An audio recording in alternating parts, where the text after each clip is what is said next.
एक शिकारी के दिमाग में आखिर चलता क्या है? आज हम फिल्म डोंट मूव के जरिए एक हत्यारे की पूरी सोच को परत दर परत समझने की कोशिश करेंगे। मतलब हम देखेंगे कि वो कैसे अपने शिकार को चुनता है, उसे अपने जाल में फंसाता है, और जब चीजें उसकी योजना के खिलाफ जाती हैं तो वो कितना ज्यादा खौफनाक हो सकता है। और इस पूरी पड़ताल का सबसे बड़ा सवाल यही है कि आखिर कोई शिकारी सहानुभूति यानी एम्पैथी को एक धारदार हथियार में कैसे बदल देता है। यही सवाल है जो हमें उस हत्यारे के मनोविज्ञान की गहराइयों में लेके जाएगा। तो देखिए, हत्यारे की इस पूरी रणनीति को समझने के लिए हम इसे 4 हिस्सों में देखेंगे। पहले हम जानेंगे कि वो कैसे विश्वास हासिल करता है। फिर हम उसके भयानक जाल का विश्लेषण करेंगे। इसके बाद हम देखेंगे कि जब उसकी योजना बिगड़ती है तो वो कितना क्रूर हो जाता है। और आखिर में कहानी का वो मोड़ जब शिकारी खुद शिकार बन जाता है। तो चलिए पहले हिस्से में चलते हैं। शिकारी का पहला कदम, भरोसा जीतना। और ये वो हमले से ठीक पहले करता है।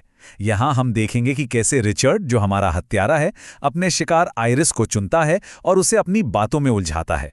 आइरिस रिचर्ड के लिए कह सकते हैं कि एकदम परफेक्ट शिकार थी। क्यों? क्योंकि वो भावनात्मक रूप से पूरी तरह टूट चुकी थी। अपने बेटे की मौत के बाद वो गहरे दुख में थी, जीने की इच्छा लगभग खो चुकी थी, और उसकी यही कमजोरी, उसका यही अकेलापन उसे रिचर्ड जैसे शिकारी की नजरों में ले आया। और देखिए रिचर्ड की चालाकी, वो आइरिस को एक दिल छू लेने वाली झूठी कहानी सुनाता है, लेकिन उसका असली मकसद बेहद खौफनाक। वो बस उसके दर्द को आईना दिखाकर एक झूठा रिश्ता बनाना चाहता था, ताकि आइरिस उस पर भरोसा कर ले और पूरी तरह अकेली पड़ जाए। और फिर वो इस लाइन का इस्तेमाल करता है। ये उसके मनोवैज्ञानिक हमले का आखिरी और सबसे असरदार वार था। ये शब्द आइरिस को यकीन दिलाते हैं कि रिचर्ड उसके दर्द को समझता है। वो एक शिकारी नहीं बल्कि एक हमदर्द लगता है, और इसी एक पल के भरोसे ने आइरिस को पूरी तरह निहत्था कर दिया। विश्वास जीतने के बाद रिचर्ड अपने जाल के अगले चरण पर बढ़ता है, अपहरण। अब मनोवैज्ञानिक खेल खत्म हो चुका था और अब बारी थी असली हमले की, जिसके लिए उसने बहुत खास तैयारी कर रखी थी। रिचर्ड का प्लान एकदम सधा हुआ था।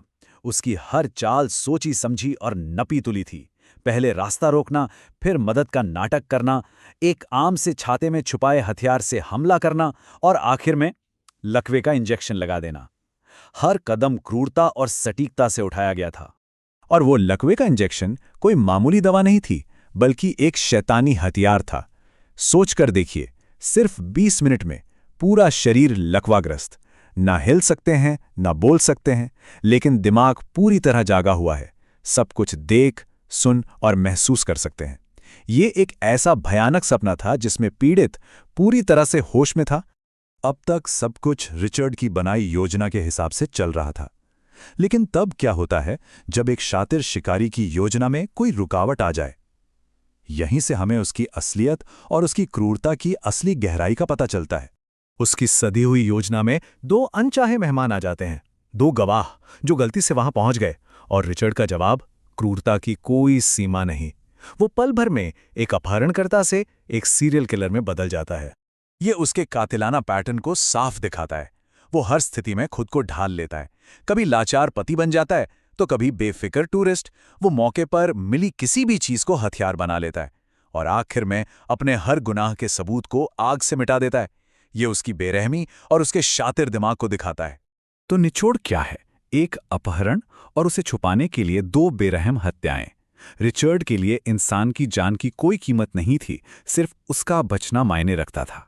और अब कहानी का सबसे दिलचस्प मोड़ आता है, जब घंटों की लाचारी और खौफ के बाद पासा पलटता है और शिकारी खुद शिकार बनने की कगार पर आ जाता है। आइरिस की जवाबी कार्रवाई भले ही नाकाम रही, रिचर्ड को हिला देती है। पहली बार उसका शिकार लड़ रहा था। वो घबराकर अपना प्लान बदलता है। अब मकसद सिर्फ एक है, उसे खत्म करना, और वो भी जल्दी। मौत के मुहाने पर खड़ी आइरिस अपना आखिरी दांव खेलती है। उसके पास कोई हथियार नहीं है सिवाय उस एक चीज के जो उसने अपने शिकारी से सीखी है, दिमाग से खेलना। आइरिस शिकारी के ही हथियार को उसी पर इस्तेमाल करती है, मनोविज्ञान। वो रिचर्ड के हमदर्द होने के ढोंग को चुनौती देती है। क्या वो एक मरती हुई औरत की आखिरी इच्छा पूरी करेगा? ये एक शानदार मनोवैज्ञानिक जाल था, और रिचर्ड उसमें फंस गया। रिचर्ड झुकता है, और तभी आयरिस वार करती है। उसी का चाकू उसी की गर्दन में। वो बंदूक निकालने की कोशिश करता है। आयरिस उसे छीन लेती है, गोली चलती है और शिकारी पानी में गिर जाता है। एक ही पल में खेल खत्म। लड़ाई खत्म हो चुकी है। आयरिस जिंदा है। नदी के दूसरे किनारे पर उसका शिकारी रिचर्ड दम तोड़ रहा है। वो उसे देख रही है, वो उसे देख रहा है और यहां आयरिस को एक आखिरी फैसला लेना है।